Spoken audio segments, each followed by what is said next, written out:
Саламатсыздарбы, урматтуу Евразия Today агенттигинин көрүүчүлөрү. Каныбек Капашович биздин студияга кош келипсиз. Мына жакында сиздин Кыргыздар аттуу китебиңиз Иран жана бир нече тилдерге которулду да. Ушул тууралуу кыскача айтып берсеңиз. Бул китеп 9 тилде жарык көрүп атат. Бир айдан кийин француз тилинде Парижде чыгат. Бул көркөм чыгарма эмес. Бул Кыргызстан эркин мамлекет болгондон кийин бөлөк дүйнөгө Кыргызстанды кантип таанытабыз деген ойдо келип чыккан. Бала кезде Расул Гамзатовдун Менин Дагестаным деген китебин Аман Токтогуловдун котормосунда мен азыркыга чейин кайталап окуйм. Адегенде окуучу кезде, кийин студент кезде, кийин президенттик аппараттын пресс-службасында иштеп жүргөн кезде ушундай бир китеп жазсам деп кыялданчу элем. Анан кийин 2000-жылы Учкун концертине төрага болуп калып, 5 жыл өндүрүштө убакыт көбүрөөк болот. Анан күн сайын десем болот. Иштеп, аракет кылып, анан 2002-жылы чыгып, Дүйнөлүк банк бүт мектептерге сатып алды ушу китепти, кошумча окуу катары. Анан орусчасы 5 жолу чыкты. Москвада бул 2017-жылдын эң мыкты китеби деп таанылган СНГ өлкөлөрүндө. Орусчадан кийин түркчө чыкты Анкарада, англисче 3-4 жолу чыкты. Кытай тилинде чыгып, Кытайдын президентине белек берилди. Азербайжанча чыгылып, Илхам Алиевке береке берилди. Катарда презентациясы болду, Катарда сатылат араб тилинде. Кореяда чыкты. Азыр бүгүн фарс тилинде чыгып атат. Ошол англисче китепти окугандан кийин алар Иран элчилиги тарабынан кызыгуу пайда болду, жолугуп сүйлөштүк. Алар котормочу тапканга жардам берди. Ошол баса белгилей турган Жавид деген котормочуга абдан чоң рахмат айткым келет. Иран элчинасындагы маданий бөлүмгө чоң рахмат айткым келет. Китеп Кыргызстанда жарык көрдү. Ошол дизайн бирок фарсы тилинде. Фарсы тили бул поэзиянын тили. Анан буюрса ошол май айында 100 ашарын өткөзмөкчүбүз. Бул китепке жардам көрсөткөн Иран элчилигине, маданий бөлүмгө, котормочуга, редакторго, дизайнерге, басмаканага баарына рахмат айтмакчымын. Рахмат кут болсун. Анан сиз мына жазуучу, тарыхчы болуп, тарыхты да изилдеп кызыгып жүрөсүз өзүңүз айткандай. Анан бул байыркы персели бул адамзаттын тарыхын камтыйт. Перстердин тарыхы. Анан кыргыздар да байыркы элбиз. Анан ушул жагына да кызыгып көрдүңүзбү? Азыркы мен иштеп аткан долбоорум ошо кыргыз элинин биздин заманга чейинки Мода Шенүйдөн 9-кылымга чейинки тарыхы байланышкан. Ал жерде бир нерсени айта кетиш керек. Ошо 5-6, 7 кылымдарда баягы кыргыз жазмасы пайда болгондо, анан уйгур, көк түрк, кыргыз каганаттарынын учурунда чиймелер, тамгалар, анан ошол согду маданиятын үйрөнгөнбүз да. Биринчи уйгур көчмөн эли үй куруу, курулуш, архитектураны үйрөнгөн. Көк түрктөр менен кыргыздардын жазмасы негизинен ошол жактан үлгү алынды деген кыйыр түрдөгү маалыматтар бар да.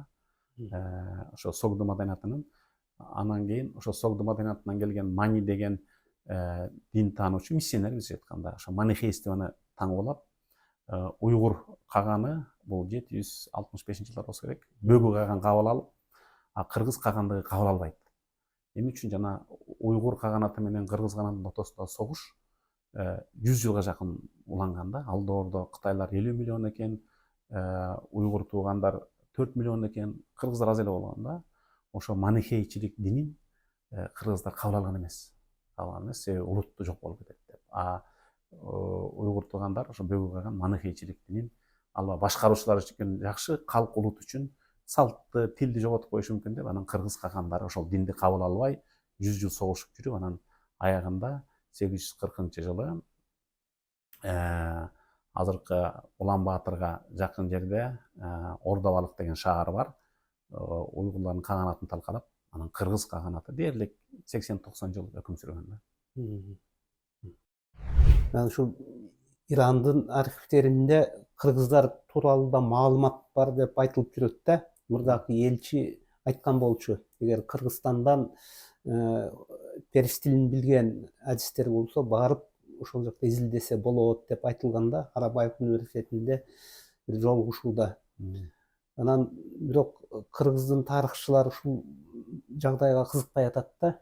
Ушул сиз кандай ойлойсуз? Ушуну изилдеш керекпи? Өзүм тарых окумуштуусу эмесмин. Бул тарыхчы окумуштууларга тийиштүү маселе болуш керек. Бирок Иран архивинде кыргыздарга байланыштуу маалыматтарды чогултуп биздин окумушту иштеп жүрөт. Яни мен азыр өзүм билгенден ошол Истемик аганын тушунда кыргыздын кызын Византиянын императору Юстинианга келин кылып алып бергендиги жөнүндө бир маалымат бар. Ал тарыхта такталган да. Бул 6-кылымга тиешелүү. Кыргыз тарыхчыларынын фарсы жазмаларында деген атайын китеп бар. Фарсы жазмаларында кыргыздарга байланыштуу бул эми совет доорунда табылган жазмалар да. Эгемендик доорунда мүмкүн фарсы тили мыкты билген азыр Кытай жазмаларында бизге негизинен табылып атат. Берки доордор болсо Чыңгыз хандан берки доорлар түрк жазмаларында, фарсы жазмалары мүмкүн ошол 5-8, 9 жылга чейин болушу мүмкүн да. Рахмат. Могу Иран Ислам Республикасынын Кыргызстанда элчилигине караштуу маданий өкүлчүлүк көп жылдан бери ишмердүүлүгүн жүргүзүп келет да.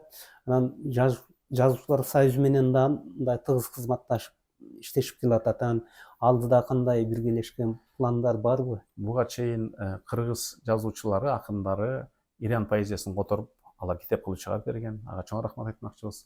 2 ай мурун эле Ирандын фарсынын атактуу акынын китеби орусча чыгып, презентациясын бизде өткөздүк. Анан биз азыр мындай кылып атабыз. Мисалы Өзбекстандан келдик. Өзбектин мыкты 100 акынынын ырын кыргызча которуп алып атабыз. Фарсыныкын ошентсек болот да. Өзү фарсы тили поэзиянын тили да. Ошол биякта маданий өкүлчүлүк менен биргелешип бир деген долбоорлорду биздин акындардын ырларын фарсыча, фарсыныкын кыргызча чыгарсак болот да. Рахмат, ишиңизге ийгилик. Рахмат.